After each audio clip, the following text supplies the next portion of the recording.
Good day and welcome to this important discussion about the future of Christian higher education. Today, we will deeply analyze this critical sector through several influential frameworks: Ezra Klein's concept of abundance, Anthony Gilbert, and Johnson's dual transformation, Clayton Christensen's theories on disruptive innovation, and Michael Porter's 5 forces model.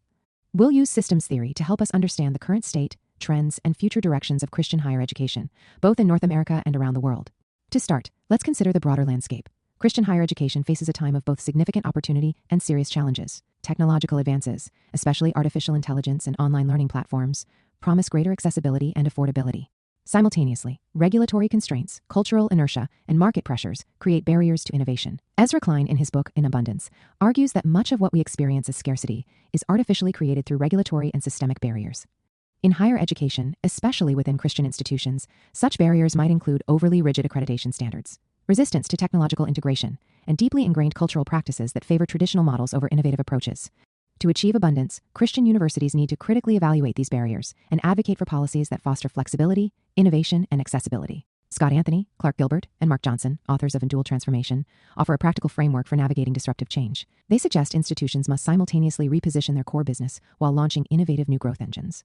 For Christian higher education, this dual approach is essential. The core transformation, called Transformation A, involves updating and enhancing traditional campus experiences, perhaps by integrating new teaching methods or emphasizing holistic student formation. The second, Transformation B, involves pioneering entirely new models, such as online degrees, competency-based education, or global extension campuses. The link between these transformations is critical. Christian institutions possess unique assets, established reputations, strong alumni networks, and distinct missions emphasizing character and spiritual formation. Leveraging these strengths across both transformations can enable universities to innovate while staying true to their core identities. For instance, Southeastern University successfully implemented this dual strategy by strengthening its campus programs while launching extensive, church-based extension sites and innovative online offerings, effectively utilizing their unique mission and brand. Clayton Christensen's concept of disruptive innovation further illuminates the environment facing Christian higher education. Disruption often arises from innovations that initially seem inferior, but eventually transform industries by making services cheaper, simpler, and more accessible. In education, online learning platforms and AI-driven personalized learning are prime examples. Institutions that embrace these disruptive innovations, rather than resisting them, can thrive and expand their reach significantly. Liberty University's dramatic growth through online programs exemplifies this approach. By harnessing technology, Liberty made education affordable and accessible to thousands of students worldwide, turning potential disruption into an unprecedented opportunity. Yet, disruption carries risks. Christensen warns that established institutions that dismiss or delay innovation may find themselves obsolete. For Christian universities, the challenge is to proactively integrate new technologies without compromising their spiritual and educational missions. This delicate balance requires strategic foresight and an openness to experimentation. Now, let's apply Michael Porter's 5 forces model to better understand competitive dynamics within Christian higher education. Porter identifies 5 critical forces: the threat of new entrants, bargaining power of buyers, students, and families, threat of substitutes, online or secular options, bargaining power of suppliers, faculty, donors, and rivalry among existing institutions.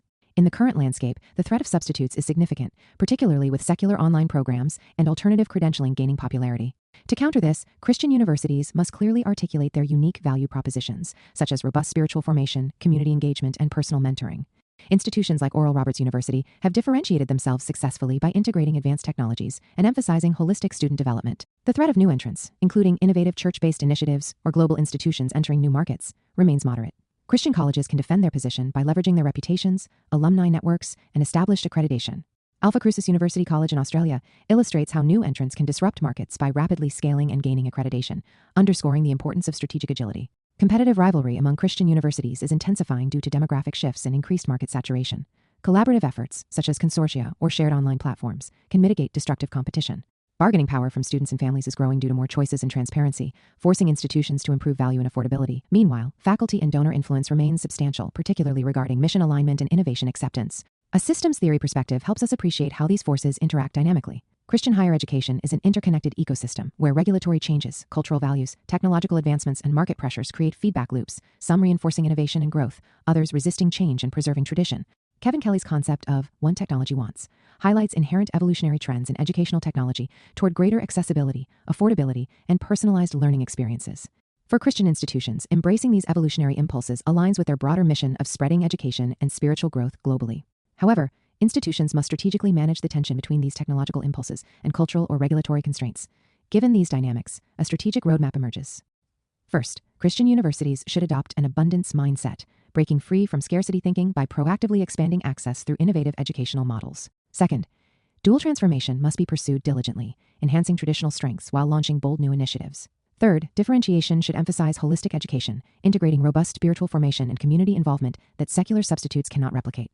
Fourth, collaboration among Christian institutions can maximize resources and reduce harmful competition. Fifth, ongoing faculty and staff development is essential to ensure the successful integration of new technologies and teaching methodologies. Lastly, institutions must safeguard their core mission and spiritual identity, ensuring innovation enhances rather than undermines their foundational values. The future of Christian higher education depends on courageous, strategic action grounded in faith and innovation. By understanding the complex interactions of technological, regulatory, cultural, and competitive forces, Christian institutions can navigate disruption successfully, creating educational abundance while remaining faithful to their mission. This balanced approach promises a vibrant, globally connected future for Christian higher education, enabling it to continue shaping leaders who positively impact our world. Thank you.